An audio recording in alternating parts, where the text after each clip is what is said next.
नमस्कार, सुप्रभात news MP के संध्या समाचार में आपका स्वागत है। खबर को शुरू करने से पहले आप सभी से निवेदन है कि इस वीडियो को लाइक करके चैनल को सब्सक्राइब जरूर करें। तो चलिए शुरू करते हैं आज शाम की मुख्य खबरें। भोपाल के वैज्ञानिकों ने बनाया स्पेशल बांस कंपोजिट।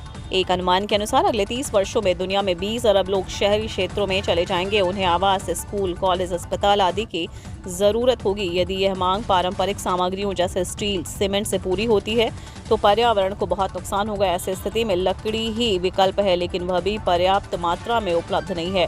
इन बातों को ध्यान में रखते हुए विज्ञान अब बांस को विकल्प के रूप में तैयार कर रहा है और इसमें उन्हें सफलता भी मिल गई है।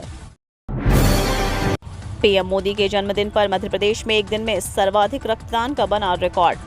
प्रधानमंत्री नरेंद्र मोदी के जन्मदिवस पर प्रदेश में जन जन में उत्साह देखने को मिला। पूरे प्रदेश में लगभग 574 रक्तदान शिविरों में 26,000 यूनिट से ज्यादा रक्तदान हुआ। कुछ जगह तो ब्लड बैंक में रक्त रखने की जगह ही कम पड़ गई। प्रदेश में एक दिन में सर्वाधिक रक्तदान का यह रिकॉर्ड है। इससे पहले एक दिन में सबसे ज्यादा 3,000 लोगों ने रक्तदान किया था। भाजपा ने प्रधानमंत्री के जन्मदिवस के साथ ही सेवा पखवाड़ा भी शुरू किया है, जो गांधी जयंती तक चलेगा। पार्टी की तरफ से शनिवार को सभी जिलों में रक्तदान शिविर, पौधारोपण और सेवा के अन्य काम किए गए। जिला प्रशासन, गैर सरकारी संगठनों ने भी सेवा से जुड़े अलग अलग आयोजन किए। किसानों के खेतों में लग रहे हैं सोलर पंप। देश में ऐसे किसानों की संख्या काफी अधिक है जो आज भी खेतों की सिंचाई करने के लिए डीजल पर चलने वाले इंजनों का उपयोग करते हैं। ऐसे में खेतों की सिंचाई करने पर किसानों का काफी ज्यादा पैसा डीजल को खरीदने में खर्च हो जाता है। किसानों को इसी समस्या को देखते हुए मध्य प्रदेश सरकार एक बेहद ही महत्वाकांक्षी योजनाओं को चला रही है। इस स्कीम का नाम मुख्यमंत्री सोलर पंप योजना है। इस स्कीम का संचालन मध्य प्रदेश में किया जा रहा है। ऐसे में इसका फायदा केवल मध्य प्रदेश में रहने वाले किसान ही उठा सकते हैं।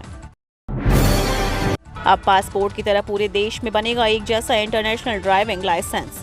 अब भारत से इंटरनेशनल ड्राइविंग लाइसेंस लेकर जाने पर विदेश में संदेह से नहीं देखे जाएंगे। राजपत्र जारी होते ही देश भर में एक जैसा यानी पासपोर्ट की तरह ड्राइविंग लाइसेंस बनाना शुरू हो गया है। अब राज्यों के अलग अलग इंटरनेशनल ड्राइविंग परमिट जारी नहीं किए जाएंगे। भारत के नागरिक जो विदेश में भी वाहन चलाना चाहते हैं, उन्हें भारत से अंतर्राष्ट्रीय ड्राइविंग परमिट यानी ड्राइविंग लाइसेंस के साथ लेकर जाना पड़ता है। यह परमिट प्रत्येक राज्य में अलग रंग व अलग आकार का होता है। विदेश में इसे लेकर काफी समस्या होती थी। विदेशी पुलिस इसे संदेह की नजर से देखती थी। अब डाकघर से भी मिलेगी शुल्क प्रतिपूर्ति। यदि आप इंजीनियरिंग, डॉक्टरी और प्रबंधन की पढ़ाई कर रहे हैं और शुल्क प्रतिपूर्ति के लिए आवेदन की तैयारी में जुटे हैं तो आपके लिए अच्छी खबर है। अब आपको राष्ट्रीयकृत बैंक में खाता खुलवाने के लिए चक्कर नहीं लगाने पड़ेंगे। आप अपने घर के पास स्थित डाकघर में खाता खोलकर शुल्क प्रतिपूर्ति का लाभ ले सकते हैं। समाज कल्याण विभाग की ओर से राजधानी समेत प्रदेश के सभी जिलों को भेजे गए निर्देश में डाक विभाग की ओर से इंडिया पोस्ट पेमेंट बैंक खाते का उपयोग बढ़ाने के लिए अभ्यर्थियों का खाता डाकघरों में खुलवाने की बात कही है। प्रदेश में ऋण नहीं चुकाने के कारण अपात्र हुए किसानों को मिलेगी ब्याज माफी। प्रदेश में प्राथमिक कृषि साख सहकारी समितियों से ऋण लेकर समय पर नहीं चुकाने वाले अपात्र किसानों को अब सरकार ब्याज माफी देने जा रही है। इससे इन किसानों को फिर से न सिर्फ अल्पावधि कृषि ऋण मिलेगा बल्कि वे खाद बीज भी समितियों से ले सकेंगे। इसके लिए सहकारिता विभाग ने समाधान योजना का प्रस्ताव बनाकर कृषि विभाग को भेज दिया है। इसमें 31 मार्च 2018 के पहले के अपात्र किसानों को शामिल किया जाएगा। मूलधन चुकाने पर ही ब्याज माफी की पात्रता होगी। मध्य प्रदेश के स्थापना दिवस 1 नवंबर से योजना लागू की जा सकती है। लोक स्वास्थ्य प्रबंधक बनने में रुचि नहीं, 675 पदों के लिए 250 डॉक्टर ही तैयार। स्वास्थ्य विभाग में विभिन्न स्तर पर प्रबंधकीय कार्यों के लिए इसी साल बनाए गए लोक स्वास्थ्य प्रबंधन संवर्ग में आने के लिए चिकित्सकों की रुचि नहीं है। खंड चिकित्सा अधिकारी, मुख्य चिकित्सा एवं स्वास्थ्य अधिकारी से लेकर संचालनालय स्तर पर प्रबंधकीय कार्य के लिए बनाए गए संवर्ग 675 पद सृजित किए गए हैं। इसमें जाने के लिए स्वास्थ्य विभाग में पहले से कार्यरत चिकित्सकों से एमपी ऑनलाइन के माध्यम से विकल्प मांगा गया था, लेकिन अभी तक सिर्फ 250 ने ही रुचि दिखाई है, जबकि विकल्प देने की अंतिम तारीख 25 सितंबर है, यानी सिर्फ एक हफ्ता ही शेष है। इंदौर से बेंगलुरु जाने वाले इंडिगो की उड़ान निरस्त। इंदौर की देवी अहिल्याबाई होलकर अंतर्राष्ट्रीय एयरपोर्ट से बेंगलुरु आने जाने वाले यात्रियों को रविवार को परेशानी का सामना करना पड़ रहा है। दरअसल इंडिगो ने अपनी दोपहर में जाने वाली उड़ान को निरस्त कर दिया है। बीते कुछ माह से लगातार इंडिगो अपनी उड़ान को निरस्त कर रही है।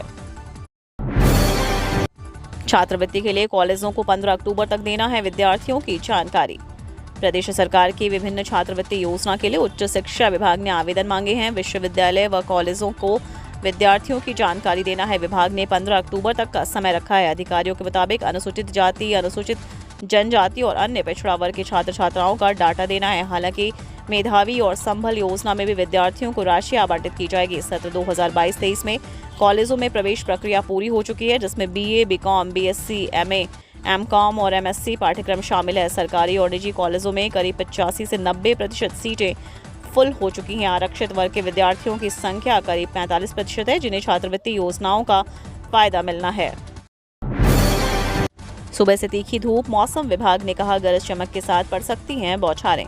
मानसून सीजन में थम थम कर लगातार हो रही वर्षा से मौसम में हल्की ठंडक घुल गई है। उमस की स्थिति अब नहीं है। हालांकि रविवार की सुबह से ही धूप तीखी रही। वहीं मौसम विभाग के अनुसार बंगाल की खाड़ी में कम दबाव का क्षेत्र बना हुआ है। इसके असर से रविवार को भी जबलपुर सहित संभाग के जिलों में कहीं कहीं गरज चमक के साथ बौछारें पड़ने की संभावना है।